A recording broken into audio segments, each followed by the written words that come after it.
Salute omnes, and welcome back. In this video, we are going to be reading through Caesar Book 5, chapters 32 and 33, following the AP Latin syllabus.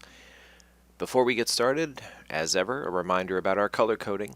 Words that we see in red are indicated as subjects. Any word you see in green is the verb or a verb.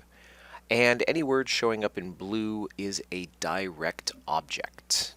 Beyond that, we have bold-faced the main clauses of each sentence, and anything that is not bold-faced is in some way, shape, or form subordinate to the main thought.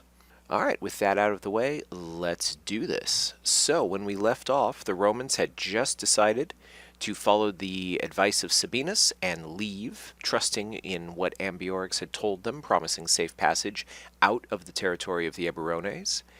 And so they have spent the night awake, gathering up their things, their possessions, and marched out in a very, very long battle line, longissimo agmine, and with a lot of baggage, maximis impedimentis. And we're going to see how that works for them.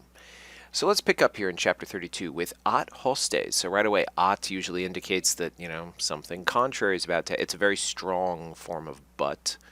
All right, so on the contrary, on the other hand, the enemies. And then we're just going to dive right in, right? After ex nocturnu fremitu vigilisque. So from the nighttime noise, fremitus is a word, a synonym for something like clamor, and vigilii. So not only from the fact that the Romans made a lot of noise during the night, but also from the night watches. From the fact that the Romans were awake all night. Okay, they never really settled down. What did the enemy do? Well, they de profectione eorum, concerning the departure of them, this would be the Romans, right, concerning their departure, senserunt. And this would mean something here like they realized or they figured out. Okay, so in English we would say after they had figured out the Romans' departure from the nighttime noise and watches.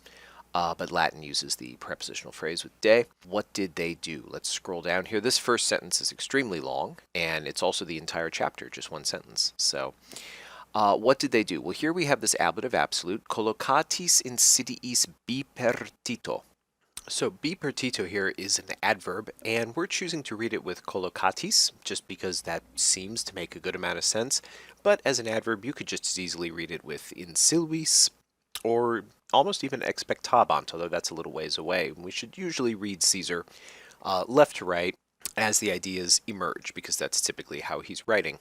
So just dealing with it as we encounter it, we see that through this ablative absolute, ambushes have been laid in two places. We can probably see B, of course, meaning two, and then per, right, or actually more accurately, pert, is actually from the Latin word pars partis, right? Part. So in two parts, in two places. In the forest, just ablative where. Opportunatque culto loco. So this phrase here is standing in apposition to the sylvis. So we can read it with the in, right? In the forest, in a, or really in two, right? Even though this is, singular. The ambush is laid in two different places. In an opportune, so in a well-suited and hidden spot. And then, a millibus passuum circiter duobus, around 2 miles away. The idea, of course, is from the camps, right? Romanor advent expectabant. The coming of the Romans, they, the enemy, awaited, all right, or they were awaiting the coming of the Romans. And let's see what happens next. So we go right into this cum clause. We take a look at the verb. We see demisicere. It's a pluperfect subjunctive. So probably when, or in this case even after, would work. After, and then there's a little bit here with a reflexive going on, so we have to be careful how we read this. The larger part, so comparative here, maior, the greater part of the marching line literally had sent itself down. So with de misicet, this preposition de meaning down, so we can just say had descended, right? In English, we would just say after the greater part of the marching line had descended into the great valley. But Latin uses this reflexive, literally had sent itself into the great valley. what did the enemy do? From both sides, here we are again with uterque. We've seen a lot of it in Book 5, reading as plural, even though the word itself is singular grammatically with the ablative parte. From both sides of this valley, all right, eius here might as well just be huius, okay, of this particular valley that the Romans had just marched into. Subito se ostenderunt, right? All of a sudden, they, the enemy still, hostes, revealed themselves. All right, so they leapt out, they revealed themselves, and let's scroll down to see what happens next. All of these infinitives, all right, premere, prohibere, and committere, are all governed by coiperunt. So they are complementary. The enemy began to do a bunch of things. What did the enemy begin to do? Well, they began to press, so attack, the novissimos. Now, these are literally the newest troops, but if we think about a marching line, right, the newest men or people in the line that you see are the ones at the rear. So this use of novus, the adjective novus or novissimos here, refers to the rearmost men in the line, and they began to block the men in the front from, okay, an ablative of separation, what they are being prohibited from literally their climbing out or from the ascent. So they attacked both from the front and the rear of the line, not allowing the Romans to get out of the valley that they were in, while also attacking them from the rear, where they are, of course, extremely vulnerable. And so, in a most, this is just an ablative of place where, in a most disadvantageous, I'm using that translation because it's going to help us with this dative nostris, okay? In a place that was most disadvantageous to us, or to our men, technically. This dative exists because of this adjective, iniquissimo, wanting a dative. They began to, literally, to commit to the fight, but this is just an idiom that means to attack. All right, so they began their attack in a spot that was extremely disadvantageous to our men. Let's see how they handle it. Well, let's start with Titurius. Tum demum Titurius. Then, indeed, our friend Sabinus, qui nihil ante providicet, who nothing prior to this had foreseen. Now, this qui right here with this subjunctive is in fact indicating a relative clause of characteristic, but as your note also tells you, this whole qui clause here is basically being causal because it explains his reaction, which is all of this down here. Why did Titurius behave like this? Well, it was because he had not foreseen any of this. You can take nihil when it's used this way and just read it as non providis, non the verb, something like aliquid, had not foreseen anything. And yes, ante as the adverb with providicet simply reinforces the beforehand part. He had not foreseen at all anything of this happening. So as a result, right, so because he had not foreseen any of this, what did he do? Well, he trepidare, he concursare, and he disponere. These infinitives are a type of infinitive that we have not seen before now. These are historical infinitives. You don't see these very often. What we do is we read them as if they were actual conjugated verbs. So in this case, because we're in the past, we would read something like trepidavit, concursavit, disposuit for Titurius. And the reason that Caesar can get away, or Latin authors, Roman authors can get away with using these historical infinitives is typically when they want to express a heightened sense of action and immediacy. I like to say it's almost as if things are happening so quickly, we don't have time to conjugate verbs. We're more interested in the action than the third person singular perfect active indicative. So just read them as normal verbs, all right? Because they are normal verbs. They're being used that way. What did Titurius do? Well, he hesitated. He ran back and forth, and he laid out, he set out the cohorts. So he began organizing the cohorts, ordering them to, form ranks, etc., to arrange the cohorts, if you like. However, all right, tamen, however, Haec ipsa, these things. This refers generally to everything that Sabinus has been doing. So all of these things, and then there's no verb here, you'll notice. We go straight into the ut clause and then a quote and all of the rest.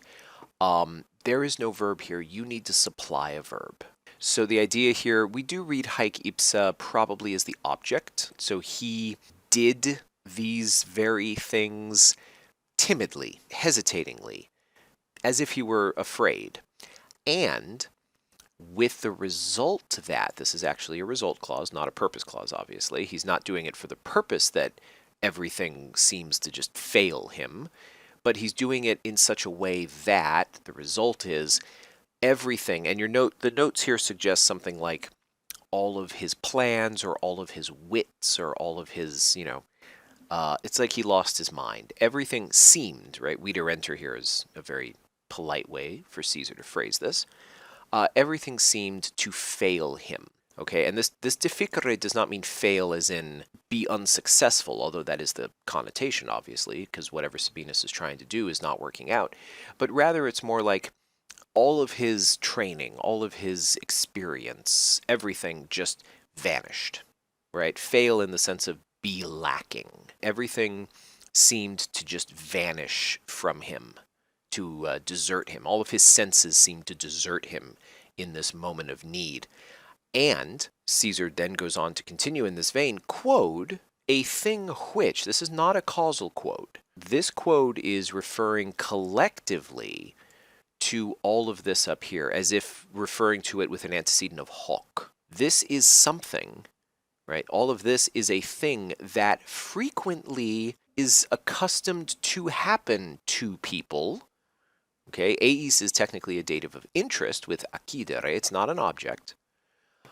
It is something that, frequently, customarily happens to people who, eis is the antecedent here of qui, in this sort of business, the ipso here is being used to refer specifically to the situation that we find ourselves in. Basically, unforeseen events are falling upon you.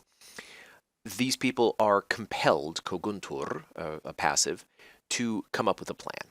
So, this happens frequently to people who are forced in this type of business to come up with a plan.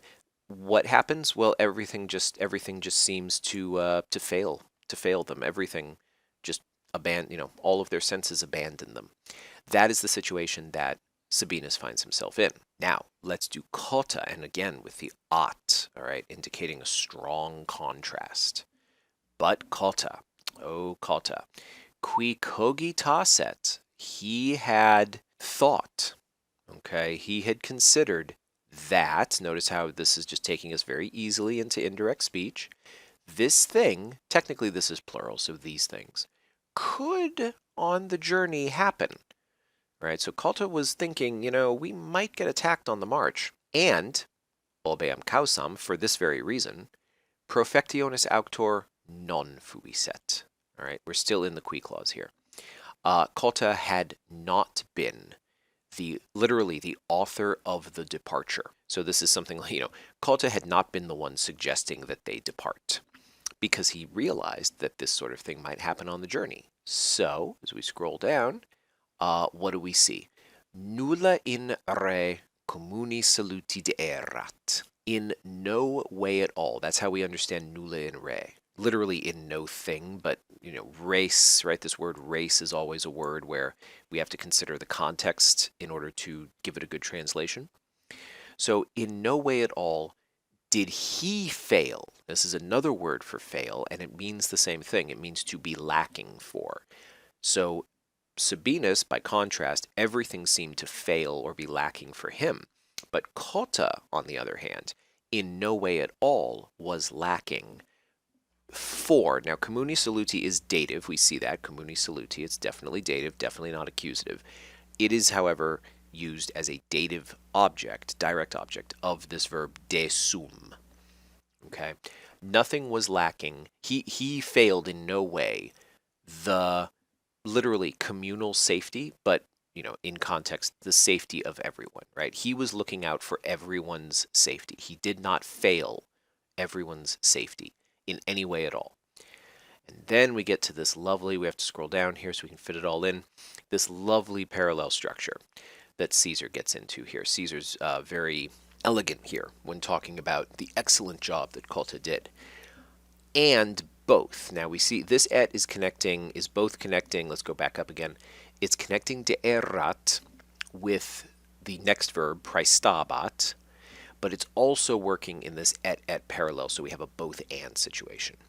And we can see how Caesar has constructed this. So we have these two prepositional phrases, okay?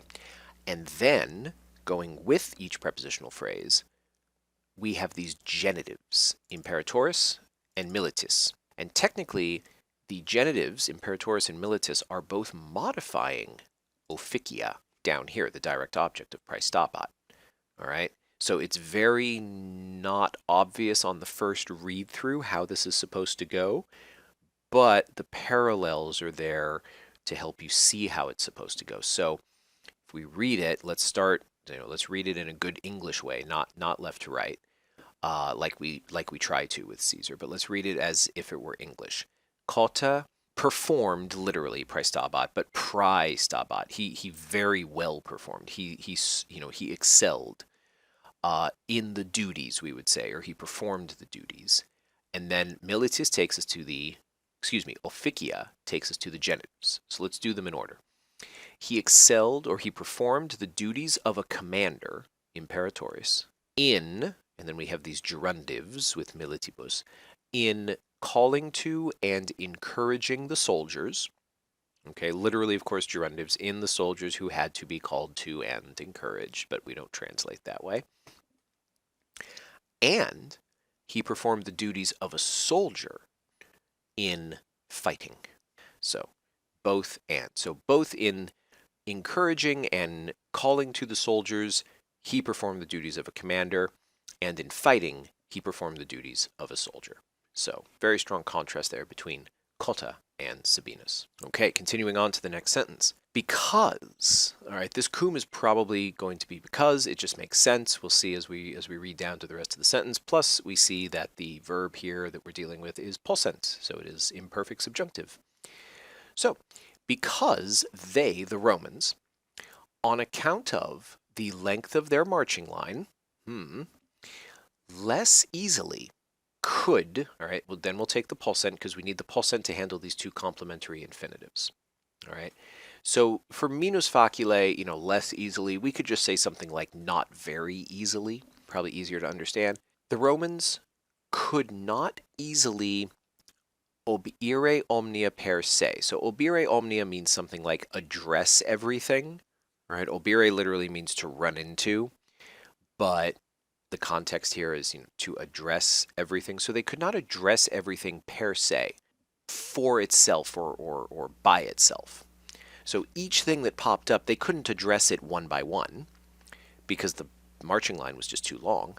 And they also could not easily, minus facile is still in force, they also could not easily see quid, and then the object of providere is actually this indirect question, wherein quid, the question word, is actually the subject of faciendum esset, the passive periphrastic.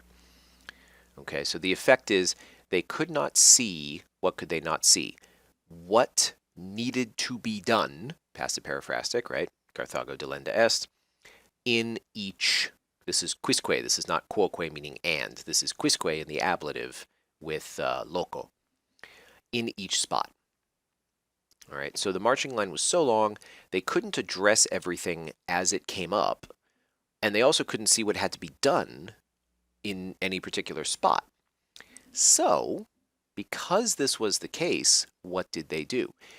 Userunt pronuntiare. We're going to see a lot of this phrase in these battle scenes. They issued an order, and then in order to get to this infinitive, which is active here, not passive, we're going to see it used passively in an impersonal sense, but here, because it's active, we need to understand something like centuriones. The legates ordered the centurions to announce, and then because we are announcing something, we know that this ut clause is a indirect command. The announcement was that the Romans, they, right, plurals here, they should abandon their baggage and they should stand in a circle. So defensive formation. Now, let's see what Caesar thinks about this plan. Quod consilium. Now, we see quod. It's the first word of a new sentence, so we understand, or we should by now, that this is hoc, all right? Hoc consilium. This plan, etsi, even though, oh dear, even though in, now this eus modi is genitive, so watch out. So literally it's in a circumstance of, to get this genitive, this sort. But in translation, we might just say in this kind of circumstance. Watch out, because kasu is ablative with the in, and eus modi is genitive, modifying kasu. In a circumstance of this sort, this plan reprehendum non est. We see this passive periphrastic. This plan should not be reprehended. This plan should not be criticized. This plan should not be scorned. So this was a good plan that the Romans came up with. Abandon the baggage and stand in a circle. However, tamen, incommode accidit. It, the plan, fell out or happened incommode. Not well. Actually, you can understand incommode to mean something like disastrously. This is just a pure adverb. It's not an ablative or anything. It's just an adverb. Why did it turn out so badly? Nam. Remember, when we see nam, this is for or since, usually in an explanatory sense. For, both. Now, the concilium is still the subject here of these verbs, minuit and effecit, so we have to watch out for that. The plan both lessened the hope for, right, dative of reference, our soldiers, and it made, right, effecit, it made the hostes ad pugna lacriores more eager for battle. Notice the comparative here, a lacrior. So the enemy, not only did our men lose hope because of this plan and how it was implemented, but the enemy got even more excited about how the battle was going. Because, this quote is causal, because not without, again, litotes, right? Not without the greatest fear and desperation, or lack of hope if you don't want to use a cognate, this thing, and then we see this factum is indicated as a verb. What does that mean? It means there's an essay missing, and we should read videbatur first. This thing seemed to have been done. Okay, so this is, fun fact, right? This is not from the verb facio facere. This is from the verb fio fieri, which is the passive form of facio facere. So this thing it seemed like this thing was being done with, or litotes, not without, a great amount of fear and desperation. So the Romans don't seem like they're very confident about what they're doing. Things are, maybe they're a little panicky, and it's making the enemy very excited. And so we come to just the natural result of all of this. All right, furthermore, it happened, so something happened. Now, the thing that happened is this ut clause and following.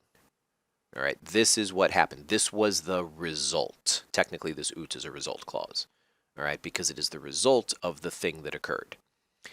And then this quote here is causal, all right. Although, to be fair, you could understand this quote as a factual quote, a thing which. We saw this just up above, right, the other quote. So something happened. Well, what happened? Well, a thing which kind of had to happen. Or you could say, because it was kind of necessary to happen. It was going to happen anyway, is the point. Whether you understand the quote as factual or causal doesn't necessarily change anything about how you read this. What was the result? Everything that follows is a result clause of this decision and how this happened. It happened that the soldiers, now vulgo is not a nominative here, it is an ablative, but it's being used just as a straight adverb. So we don't need to worry too much about rendering it in an ablative-y kind of way. We can just say generally. All right, because vulgo is, of course, related to vulgus. That's the common people or the crowd or the mob. So as an ablative, we might say something like in a mob or in a crowd or something like that. But since it's just being used as an adverb here, we can just say broadly the soldiers, or generally the soldiers, ab signis disciderent, right? They from their standards. So again, standards means ranks, right? Because the standards are how the Romans knew where to line up. They abandoned their ranks. They broke ranks. And, okay, let's go down here to see the rest. What did they do once they broke ranks? Well, each one, okay, so this quisque, even though it's singular, is referring to the plural that we were just talking about, but now it's like we've broken down the mob into individual people. Each person, whatever each person had, this whole phrase, by the way, here, this quae to haberet, is actually the object of these infinitives right here, petere and aripere. All right, so Caesar's putting this first. It's a bit of prolepsis, perhaps, although it's also just good Latin word order. Object comes before verb. So, and there's no antecedent to the quae. So again, as ever, we understand ea. So the things that each person, each one of them, right, this is the Romans, held, or now this use of habere is not necessarily physical, like to hold, to have. This is more mental.